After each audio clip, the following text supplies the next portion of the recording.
Hello, Star Trek fans, and welcome to the Rebinge Deep Space Nine podcast. My name is Kim. And my name is James. And we're watching Star Trek Deep Space Nine from the beginning, one episode at a time.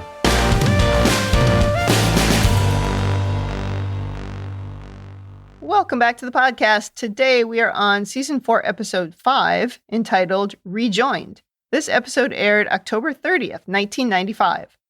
Before we talk about this one, anything to say about the previous episode, which was Indiscretion? No, it was perfect. One thing that we forgot to mention is that LeVar Burton directed that episode, and it was the first DS9 episode he directed. Oh. Yeah, not the last. Cool. That was actually a very good one. It really allowed you to see the human side of Gul Dukat. Uh-huh. I thought that episode looked very dusty and very hot. I bet it was miserable to film. Oh, gosh, yeah. Especially for Dukat, with all the makeup and that ridiculous heavy outfit that the Cardassians wear. Yep. That must have been unpleasant in the sun. Oh, yeah, that looks like a heat stroke cosplay outfit. Yeah, we're supposed to think that they like it warm, right? The Cardassians? Yes. Because they're like lizards or something. Reptilian. Yeah. Well, should we move on to this episode? Absolutely. In the cold open, Dax is doing some magic tricks for Julian and Quark. They can't figure out how she pulls an egg out of her mouth, and when Quark guesses that she ate it earlier and regurgitated it, that is so gross. She does another trick by pulling a strip of latinum out of his ear, and then she gets a call from Sisko to come to his office. So just a little bit of silliness to open the show. Yeah, it did seem like Quark didn't really get the point of the magic tricks. No, because there was no profit involved. There could be. Could put on a show. Yeah. They don't really seem that interested in the arts, the Ferengi. Yeah, I think they're missing out. Yeah, unless it's a holosuite program. A pornographic holosuite program. I don't think that counts as the arts. Well, no, it does not. Just to them, it does. You could do pornographic magic tricks. There's money in that, I'm sure. And you know what? Also, though, magic is probably less interesting since you have the holosuites, which they're pretty much all magic. That's true. In his office, Sisko is looking very serious. He tells Dax that a Trill science team is coming to the station to conduct field tests on experimental techniques for creating artificial wormholes. It's an important project that will require the use of the Defiant. He's called her in because the leader of the science team is Dr. Lenara Kahn. Dax looks a little concerned about the name, and Sisko suggests that she take some vacation time. But Dax says she's never let her past lives interfere with her job before, so she will stick around and she'll be fine. She thanks him for giving her the option before leaving. Somebody at some point should have just shouted, "Kahn!" Yeah, we don't do that. We don't pay a lot of attention to that name. Yeah. Which is kind of funny, actually, in retrospect. Well, then we go to a little ship docking at the station, and Dax, Kira, and Worf greet the arriving Trill. First out is Dr. Pren, then, dramatically, Dr. Lenara Kahn and her brother, Dr. Bezal Ottner, emerge. And Lenara is wearing a beautiful, shiny purple outfit with dangly purple earrings. I mean, I like her already. Well, what's funny is the other two are dressed in, pretty much nondescript outfits. And she is dressed to the nines. Oh, yeah, she's a knockout right away. Yeah. And the other two are forgettable. She steps down into the station, looks Dax in the eye, and shakes her hand. It's been a long time, Dax says. She agrees. And then Worf abruptly points everyone in the direction of their quarters. As everyone walks off, Kira asks Dax how she knows that woman, and Dax says, "She used to be my wife." Boom. And we cue the theme song. So one of Dax's past lives is catching up with her. Apparently so. Dr. Kahn here is played by Susanna Thompson, who is positively radiant in this episode, and she's got the best costumes. Yes. She appeared in many TV shows in the 90s and 2000s like X-Files and LA Law. She was also more recently Moira Queen on Arrow. Oh. And she was in several episodes of Timeless, which is a show I never really got into. Yeah. But in terms of Trek, she was on TNG, but maybe, most notably, she played the Borg Queen on Voyager. Oh. Yeah. Now she looks familiar, doesn't she? Well, apart from the series finale. Yeah, so Alice Krige apparently was the Borg Queen in the last episode, but Susanna Thompson played it in, I don't know, it was 3 or 4 other episodes where they needed the Borg Queen and obviously couldn't get Alice Krige.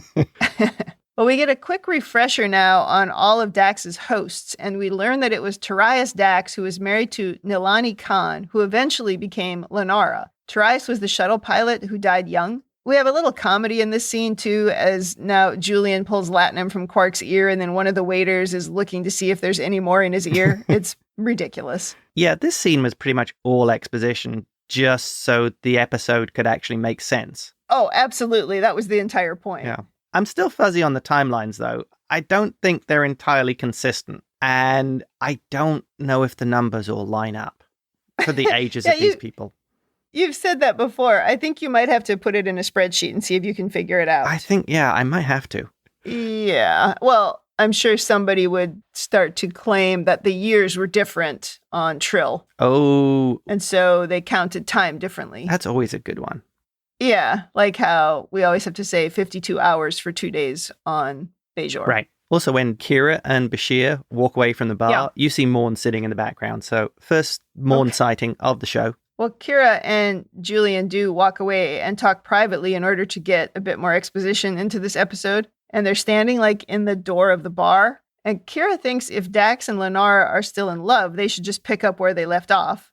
But it wouldn't be Dax or Lenara. It would be memories from previous hosts. Yeah. So that's confusing, but I get what she's trying to say. Right. Julian says it's strictly against the rules of Trill society for them to acknowledge such feelings.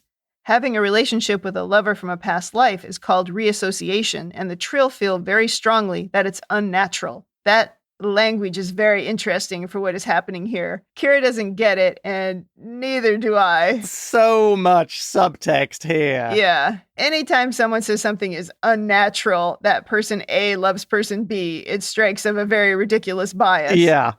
Julian says the whole point of the joining is to accumulate experiences from the span of multiple lifetimes. In order to move on from host to host, the symbionts have to learn to let go of the past. But it's not the symbionts being asked to let go, it's the hosts. Yes. The symbiont is just a memory stick. At least that's always been my take on what the symbiont is.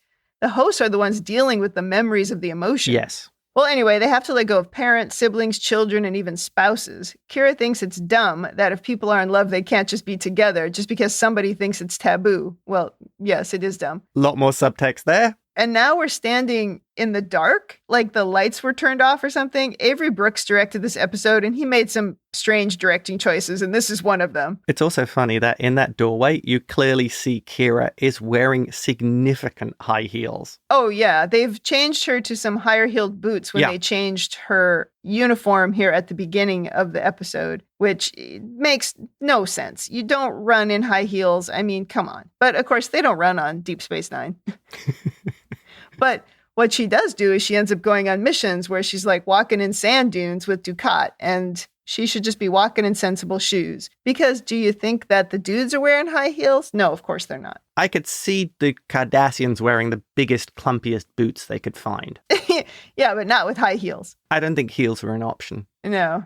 So Julian is sort of continuing on here in the exposition, but he says when previous Trill have reassociated with past lives, they were exiled from the Trill homeworld. So the symbionts would never get another host and would die with their current host. And now you have a death sentence for loving someone that someone else said you shouldn't. I mean, this scene is killing me. Oh, yeah. So Julian says for a joined Trill, there's nothing more important than protecting the symbiont. Wow, that's a great excuse. So once again, we see that the Trill are just cannon fodder for the symbionts. I'm sticking with my view that the symbionts are actually more parasites than they are symbiotic in their relationship with the Trill. This is such an interesting take. The Trills are so fascinating, all the things that go on with them. Yes. And, you know, as we've talked about how controlling they are and how they've even tried to control what things could be remembered and what feelings could be felt. And now they're controlling this. I mean, this is very interesting. Also, it does seem strange that they're allowed to do all these things and be in the Federation. Well, that's a very good point. Again, we talk about this. Yeah. How do bigots end up in the Federation? Yeah. They're making choices about personal freedom, not because you genuinely choose to do them, but because they're enforced by banishment and death. Yeah. How does that fit with the enlightened values of the Federation? Well, clearly it doesn't. But what's sort of interesting to me is, as I've complained about the misogynistic tendencies of the Ferengi. Yeah. And how nobody ever stands up for the women or nobody ever explains anything to us in a non-joking fashion. Yeah. This episode does all that I'm asking. It's pointing out that when other people look at it, it's bad. They never do that with the Ferengi stuff. Because Kira right away, she's like, this is stupid. If they are in love, they should just be allowed to be in love. Oh, completely. Does anybody ever do that about Quark's mother? No. Or any of the nonsense that Quark says about how, the women are happy. There's marital bliss everywhere. Like, yeah, because you control everything. Nobody ever says anything, but at least here somebody is saying, wow, this is stupid. Yeah, that's a really good point. They are actually addressing the elephant in the room for a change. Exactly. We've never done that before. Well, Sisko comes into Dax's quarters in full dress uniform. Dax is still brushing her hair, and Sisko says Curzon was always late for everything, even his own 100th birthday party. Add something else to the list of this wonderful man's traits. Oh, yeah, he's a great guy. Clearly, his time was more important than anybody else. Ugh. He tells her she can still back out of the reception, but Dax says Lenara is going to be here for a week, so she'd better get used to her.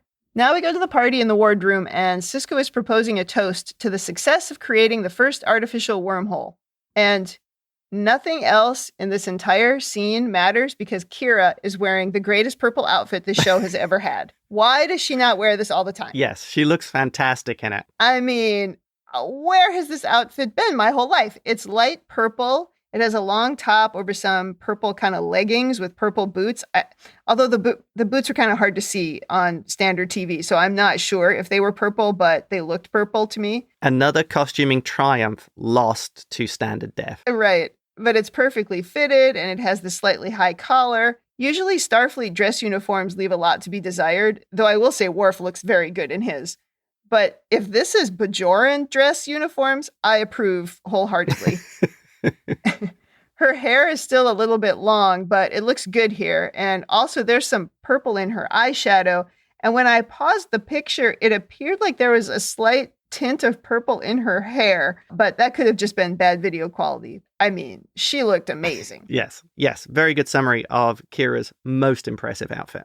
I was watching this episode, and just taking my notes, just like always, blah, blah, blah, no big deal. And then she appears in this outfit, and I was like, oh! I was so distracted by this great outfit. This is so far costume of the season, costume of the series. Oh, wow. Love it. Well, anyway, the Trill doctors ask Worf if he's excited to be commanding the Defiant during the experiment. Worf is like, oh, yeah, sure. Lenara says commanding a ship for a research mission is not what Klingons dream about. And Worf says Klingons dream about things that would send cold chills down your spine. And then he kind of wanders away. And Kira is like, was he joking? Was Worf trolling them there? Was that a joke? I mean, maybe. I'm not really sure. I could see him playing up the mystique of what Klingons dream of. Because after all, exaggeration is an important part of Klingon culture. That's true. So maybe he was just being dramatic. Yes, like Klingons like to do. Right. Well, Dax grabs a plate at the buffet of, I don't know, waxed fruit. And Lenara joins her and asks about the Bajoran food on the table. Lenara says the whole room is watching them, and she wonders if they should put on a show for everyone. She says we could throw ourselves at each other and watch my brother's head explode. That seemed like something a real person would say in this situation. I like the shouting match idea. I think that would be quite good as well. Yeah, that would be good too. That would get people talking. They agree that they're adults and everything will be fine. The other Trill are indeed glaring in their direction, but after they leave the buffet table, they do steal a glance in the direction of the other, so maybe they aren't as cool as they're pretending to be. Oh yeah, when Dax says, we're both adults, we can handle this, I don't think she really meant it. I think she was trying to convince herself that she meant it. Oh yeah, I could see that. Everything's fine, everything's fine. Right. Yeah. Did you notice in the background when they're heading to the wax fruit buffet? Yeah. Odo and Worf seem to be deep in conversation. Are they finally doing a little bonding? Yeah, I think so. They're having a chat about something. Maybe now that Worf has a new appreciation for what Odo does, maybe he's always feeding him information of things that he learns or sees about Quark. Oh, I could see Odo appreciating a good data source. Well, Odo loves the grapevine. So, now he's got another person in his grapevine. So, yeah, I think so. Right, that's very true. Yeah. So now we go to the Defiant, and there is a lot of science stuff thrown around in these scenes. And did you see Eddington had disabled his cloaking field, so he's actually visible in this scene? Oh, yes. He's in this episode a couple of times. So the brother is explaining how they'll send out a drone, and then the Defiant will have to do something, and then the drone will do something, and it involves a magneton pulse, the matrix, and the space-time continuum. That's what my notes say. Yeah, there was a lot of Star Trek science here. Oh my gosh. I see that all as filler for really what this episode is about. Oh, totally. So Miles and Snodgrass / Eddington are here asking science questions. Dax leads Lenara and the other Trill doctor to the bridge. Lenara is now in a dark red, beautifully fitted outfit. I mean, she's the best dressed of all the visitors we've had to the station so far. Maybe we got a costume budget upgrade in season 4. Yes. All of a sudden, everybody looks great. Maybe her agent negotiated she gets good costumes for this, right? Maybe. Well, on the bridge, Lenara and Dax are left alone working, and there's some science problem that causes them to put their heads together. Dax tells Lenara not to panic, but Lenara wasn't panicking. They are a bit awkward with each other, as Lenara remembers Torias always telling Nilani that she was panicking about things and making a big fuss about nothing. I guess we have to condense an entire relationship into a brief interaction. Well, we learn a little bit about Nilani Torias. She was nervous about him being a pilot, and he was, don't worry, he'll be fine. Yeah. So you get that sort of hint of what they were like functionally. Yeah, and as Lenara is talking about this, she gets a little tangled in her words of saying me instead of her, meaning the other host. She says she's never had so much trouble sorting her feelings out from past hosts. Ooh, uh-oh. That's not a good sign. And Dax understands.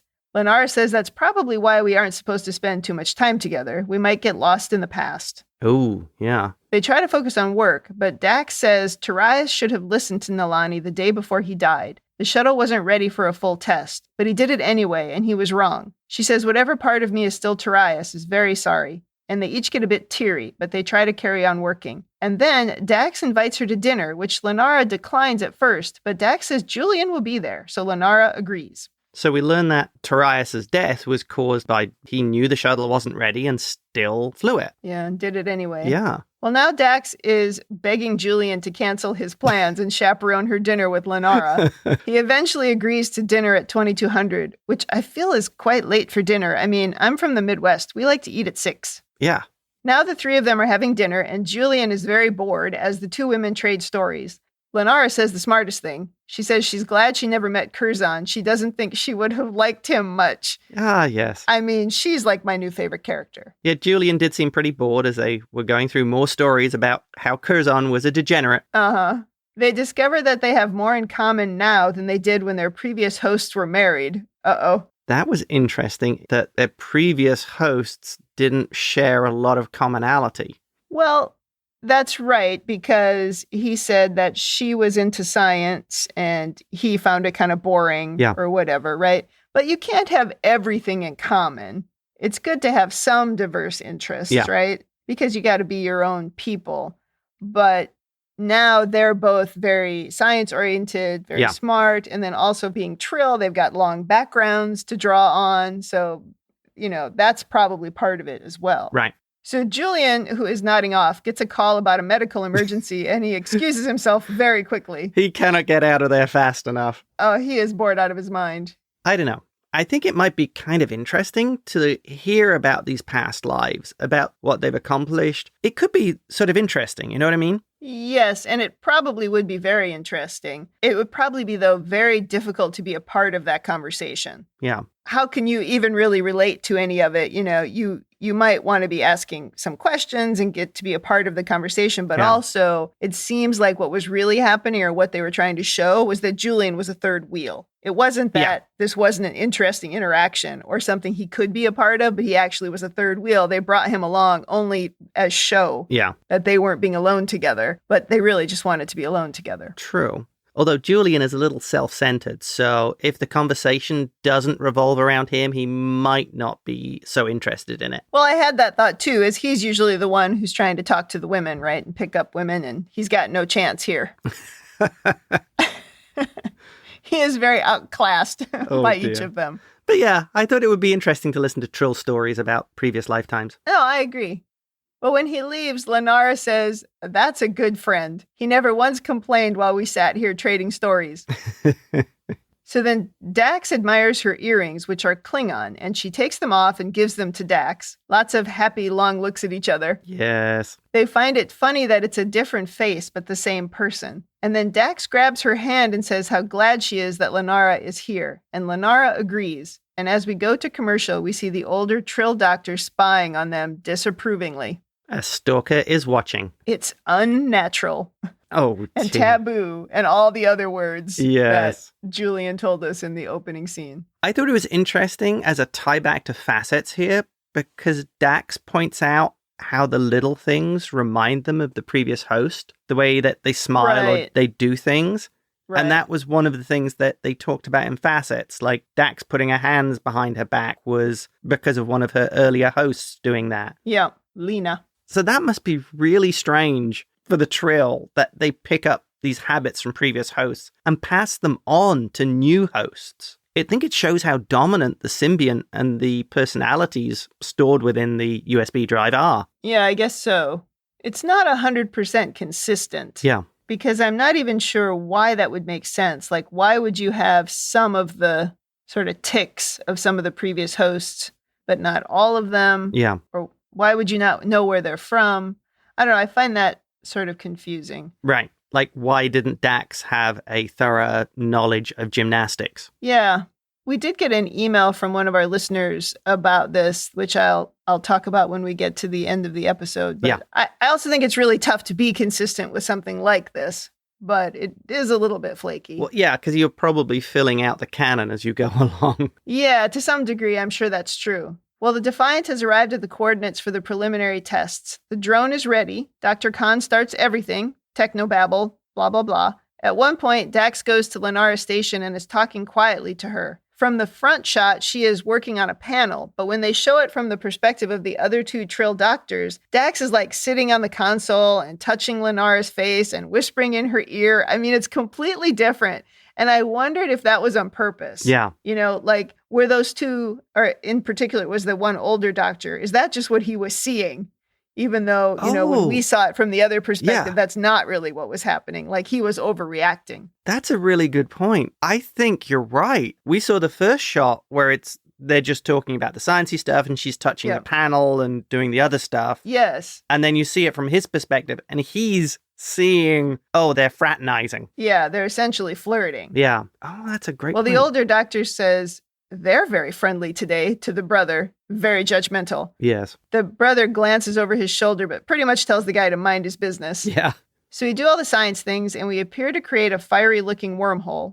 Everyone looks at it as it disappears quickly. Worf congratulates her, and Dax hugs her shoulders and says she's so proud, and the other docs notice but say nothing. Did you think it looked like the Eye of Sauron?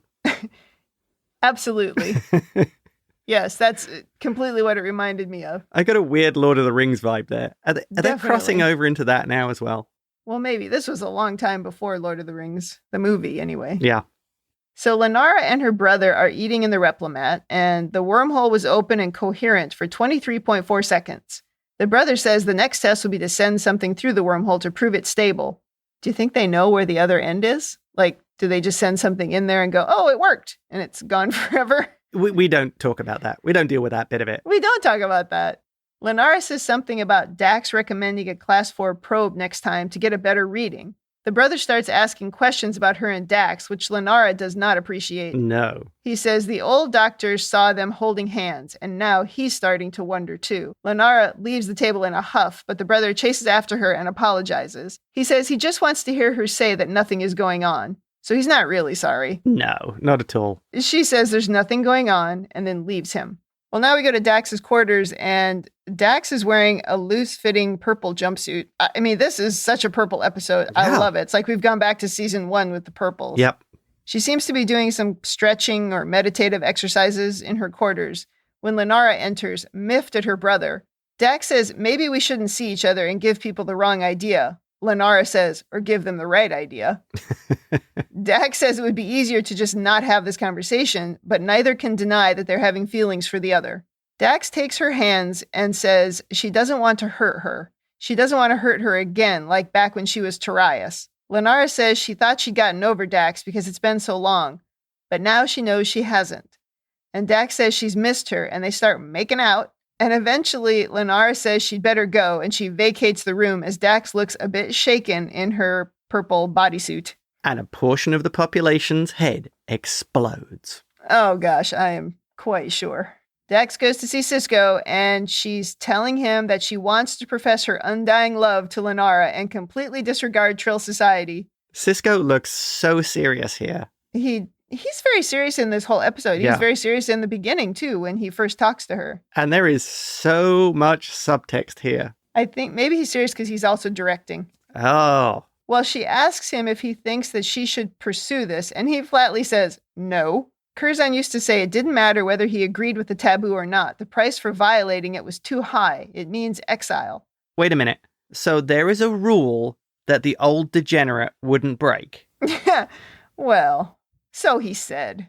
This I find very surprising. Dax says that she's not Curzon, and Sisko says, and you're not Torias either. Sisko understands it's difficult, but she has to think about the consequences. He says, you've told me again and again that each host is only a link in the chain, and the life of the symbiont must go on. She says she believes in that, but she also knows she loves Lenara. Do you really think here that Sisko must be thinking, I told you so. I mean, why couldn't you just take a week off like I told you at the beginning of the episode? And now here we are. Yes. He says he'd probably be as ready to throw everything away as she is, but he'd want to be sure that he was ready to pay the price. She agrees that she needs to be sure. Sisko says if this is what she really wants, he'll back her all the way. And then they smile at each other and hug. I loved it when Sisko said, almost annoyed, you came here for advice from a friend, and this is exactly what you're getting. Right. If you just want me to agree with you, just tell me that. Exactly. I think that's exactly where Dax's head was. She was going to Sisko because he would just agree with her. And what he did was that thing you should do as a friend of say, look at the big picture about a major decision. Right. Regardless of anything else, evaluate that decision. Maybe Dax is very sensitive to this kind of a response, so she's being very defensive. And he's just saying, hey, I'm just trying to give you advice. You came here for advice. Yes. Yeah, I think you're right. I think that's it. And the closing where she says, but I love her, Benjamin. And Sisko says, I know you do. But he also must be like, how many people have you loved since this show started? This one's a little different in that there's a much longer history than there was in Meridian. Right. And also these two are equals. Yes. In Meridian, they did not appear to be equals. And before we leave the scene, one final thing I want to bring up. Sisko says to her, it goes against everything you were taught during your initiate training. Right. Well, let's face the small issue that the Symbiosis Commission are liars. They're prepared to hide the truth. Yes. Have no issue with using Trill as disposable when it comes to fulfilling the symbiont agenda. So knowing the foundation of their teaching is just completely self-serving. It's garbage. Why would you believe or accept any of it anymore, knowing the truth? I know, because they also tell everyone that only a limited few could actually accept the hosts. And guess what? They all could. Yes. Ugh, that is a good point. Do you see what I did there? What? Symbiont agenda. That's pretty good. No, I missed it, but that's very good. Yeah, we should definitely leave that in.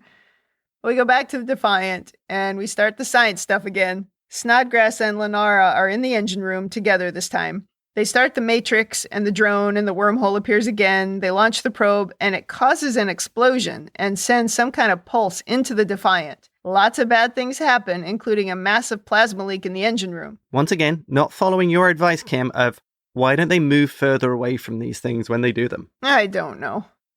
When no one in engineering responds, Dax heads there. She walks very seriously, but does not run because the hallways are too short. When she gets into the room, we see plasma venting everywhere. Snodgrass is injured and says they're going to have to vent the compartment out into space. Dax thinks Lenara might still be alive, so she sets up a level 8 force field to try to get to her. And Dax lowers herself carefully onto the top of the force field and crosses the room. I've not seen them do that before. It was actually quite a good effect. It was. She grabs Lenara, pulling her into a side room and shutting the door before Snodgrass vents engineering.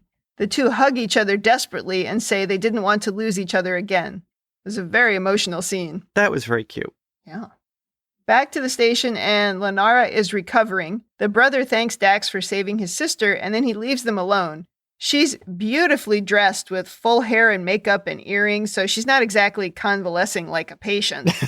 I mean, she looks ready to go to a dinner party. I thought that was hilarious. Yes. Dax tells her the explosion was caused when the Tetrion field reacted badly to the probe's shields, producing a massive graviton wave.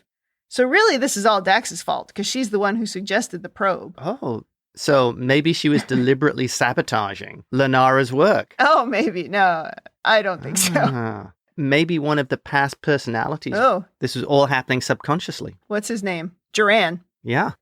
Nobody died, but the Defiant got pretty beat up. Dax says it wasn't Lenara's fault, because it was Dax's fault. Agreed. The experiment was a success, ultimately, and now she has a lot of work ahead of her. Dax asks her to stay on the station and continue her work here. Dax is ready to pay the price of being exiled, but Lenara doesn't look quite as sure. No. She says her brother wants her to go back to Trill and forget about Dax. And Dax says all that matters is how we feel, because either way, we are the ones who have to live with the consequences.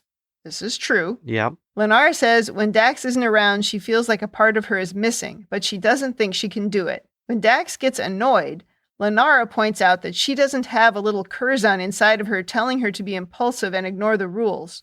Dax has no idea how she can throw away what they have, but Lenara says she needs more time. She says she can come back to the station another time. Dax says if you feel the same way I do, you won't leave on the transport tomorrow. If you go, we both know you aren't coming back. And then Dax leaves. Oh, I think you knew something was up when Lenara said, I'll have a lot of work to do when I get back to Trill. Right? Yeah. And when Dax says, we both know you're never coming back. Yeah, that was a heartbreaker. Yeah, I wish I could believe you, she says. The next day, Worf is walking the brother and the older Doc to the airlock. Dax is on the second level waiting to see what happens, and she sees Lenara rushing up behind them. Lenara looks around, sees Dax crying, and she turns and leaves. I mean, she doesn't even wave goodbye. And she didn't even show any emotion. No, that was cold. Harsh. I know, and Dax is left just crying by herself. Yeah. And the episode ends. That was so sad. Yeah. What is with all the crying in season 4? There's a lot of emotional content. Holy cow. It kind of makes sense because you're starting to get more invested in the characters and they're starting to develop more and you're starting to give a crap about them. Yeah, very much so. Well, okay. How about overanalysis? Well, first off, let's start with Star Trek doing that thing where we're talking about an issue without actually talking about that issue because the network would get really upset if we even acknowledged that issue. Like the genderless episode of TNG or the blackface, whiteface guys on the original series. Exactly. Uh-huh. Yeah, I know exactly what you mean. This, as a time capsule of television, this is fascinating to watch. Dealing with same-sex relationships at a time on television where you didn't talk about same-sex relationships. Right. Especially in a mainstream show like this. Even if they would show, and there were a couple of examples before this happened, of women kissing, there weren't long-term relationships. Those things weren't happening on TV. Yeah. And tackling something this way is so Star Trek. Yeah, it's just normal. Yeah, exactly. Yeah, I know. I do like that. Okay, the next thing. So this unnatural taboo and being exiled, so you won't get a new host. Well, for a start, we know this to be completely untrue because of Dax and the Duran issue from earlier. So Dax has exposed it as a sham. She knows she could be bonded with another Trill. Also, if you remember, Lionel Luther Dax in Invasive Procedures. There could be a whole underground thing that goes on with the exiled Trill. Exactly. Oh, that's genius. And if you remember the Doctor in the Duran episode, she talked about how one of their concerns was the symbionts being traded like a commodity. Yes. This should be more worrying for the other Trill, exiling somebody like Dax. That's totally true. But if you manage to make it so taboo and you manage to convince the entire population, although I argue that you can't convince an entire population of anything. If the pandemic has taught us nothing, it's taught us that. True. So I don't think it's possible.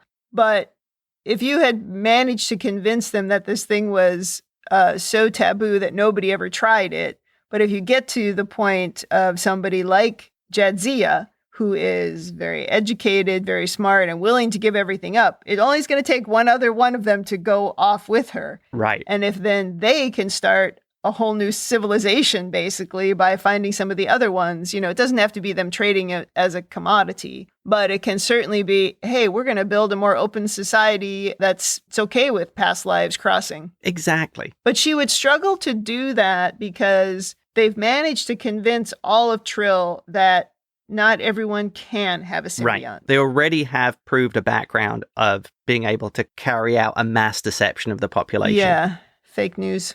Yeah, that's true. She would just have to call Lionel Luthor, though, and she's got one other one. Yeah. I'm not sure that you want to use him. But anyway, yes, I see what you're saying. Okay. Next thing. Yeah. Clearly, if the Trill wanted to stop this unnatural behavior, yeah, you should stop symbiont Trills having relationships. With each other, yes. Stop it at its core. Because then the memories carry forward. If you're in a relationship with an unjoined Trill, when that Trill moves on, that other Trill is eventually going to die and those memories won't carry on. No, you're right. That should be part of the rules. Yeah. Yep. If they're so rule obsessed, yeah, do that. I mean, granted that this story isn't really the story that we're talking about. No, it's not about that. It's so not about that. Yeah. But yes. Next thing. Was Lenara's brother joined? I assume he wasn't. He had two names. Oh. Like the first guy only had one name. Yeah. Dr. Prin or whatever it was. But he had two names. So maybe. Because if he was joined, that would lead towards my theory about basically the symbionts being a ruling class. Members of the family just happening to be able to get symbionts. Well, I don't know how you tell. The only thing I know is he had two names. Yeah, okay. We didn't get that info, but maybe. And my final point, leaving everything else aside, at its heart, this is also a love story, but it's with someone who really isn't all that into you in the end. Oh. I think part of the problem here is that perhaps Milani and Torias were not together very long. So they were at that point in a relationship if everything was new and exciting, and if you like, it hadn't stabilized. So what they were experiencing was this passionate first love, as it were. And it ended so tragically. Right. And then perhaps by the end of it, Lenara either realized that what she felt wasn't real, this rush of emotion, and that it had cooled. Yeah. But for Dax, who died and had never mourned, she would have mourned his loss. Yes. It wasn't the same. She mourned and moved on, and he didn't. Yes. Yeah. Exactly. No, that makes sense. That probably was actually sort of built into the story. She had already moved beyond it. Yeah. And it was harder for her to go back. I mean, she was kind of getting mixed up in the feelings, right? But also she was thinking about the past, whereas Dax wasn't focused on the past. Dax was focusing on, wow, I love that person. Right. Yeah, it was different. I see your point. And it ended for Dax's memories one day when, by their own mistake, they died. Right. So for Dax, the relationship just ended, and all that passion and feeling for her still remained. And I think that's, in some ways, kind of the tragedy of the story of Dax literally was caught up in that memory. And I keep on thinking of that. Was it a movie where the line was, she's just not that into you? Yeah, it was a movie. Yeah. And that's the tragedy of this love story. Yeah, I think Lenara was definitely drawn to Dax and drawn to those old feelings, but Dax was still harboring all the love. Yes. Yep. No, that's a good point. And sad. Yes, very. But also it needed a reason to end. Yeah. And that was the reason. So, yeah. Okay. And I think that wraps it up for me on that happy note. All right. Well, you know how I keep saying that the symbionts are just memory sticks, and how come they couldn't remember all the things from Facets? You know, how come we had to pull out the memories and create different people and then have conversations with them? Why wouldn't we remember that? Well, Mike, one of our listeners, he did email me recently about this, and he said that he thinks the hosts tend to not read emotion-related memories because it can cause problems. Mm-hmm. But if you could easily pick and choose things like that, then reassociation wouldn't be so complex at all. You could just, I think, put those aside and decide, oh, I'm not going to focus on those memories or those emotions. Yeah, that's a really good take. I'm just going to go and wall off these emotions and move on. Right. I guess the point here is if you kept running back to past loves, you wouldn't move on ever, right? And experience other lives. Yeah. At the same time, love is love, and Trill society is very controlling and weird. That's my summary. Yeah. I think what we know it's an allegory for. Yeah, for sure. I did like the part where Lenara said she didn't have a little Curzon in her telling her to break the rules. Oh.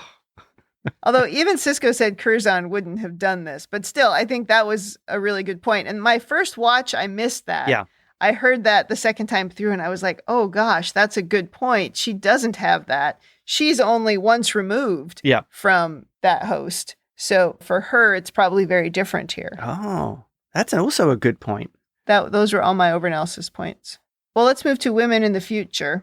I imagine this was the easiest way for them to tell the story in the 90s. Yeah. TV audiences seemed more tolerant of gay women than gay men, which is frustrating. As you know, this wasn't the first time that women were shown kissing or in love on TV, but they didn't show relationships and they didn't show men kissing. It's embarrassing that soap operas today are still struggling to find a tolerant audience for gay couples. I mean, it's old news, or it should be at this point. Right. But, here we are anyway. They were both scientists. They both were doing their jobs and they were both successful at it. I don't know if that one little scene where the two doctors were seeing something else happen from what we saw from the other angle, I don't know if that was intentional. I'm going to believe that it was, because to me, that told me something. Yeah. That told me that these two guys were seeing what they wanted to see, which was something really bad and, something that was blowing their minds, which is what a phrase that she had used earlier, that Lenara had used. I hope that was intentional because that sort of worked for me. But obviously, they did that thing at the beginning where Kira's like, this is stupid. If they're in love, they're in love. Right. Let's just get it out there. I like that Kira was tolerant. She's like, this is stupid. And then these two women were just sort of allowed to be really good at their jobs. That's always the thing that's important to me. Yeah. I think that we've developed Dax a little bit farther along this path where she falls in love and she falls so hard and she falls so fast. And it's just so world ending to her. And what's really funny is if you go back to season one of the things she said was that these relationships, between people, they're just silly. They had no idea what they were doing with that character early on. She's really developed into something else. Right. If I'm remembering it correctly, she made the comment of because she'd been through so many lifetimes, it didn't really mean the same to her. Yeah. And yet here we are having Dax very in love and very hurt. Yes. It probably didn't hurt that these are two absolutely radiant, gorgeous human beings. Yes. I mean, everything's easier to believe if they look like Adonis. Oh my gosh, yeah. These are absolutely beautiful people.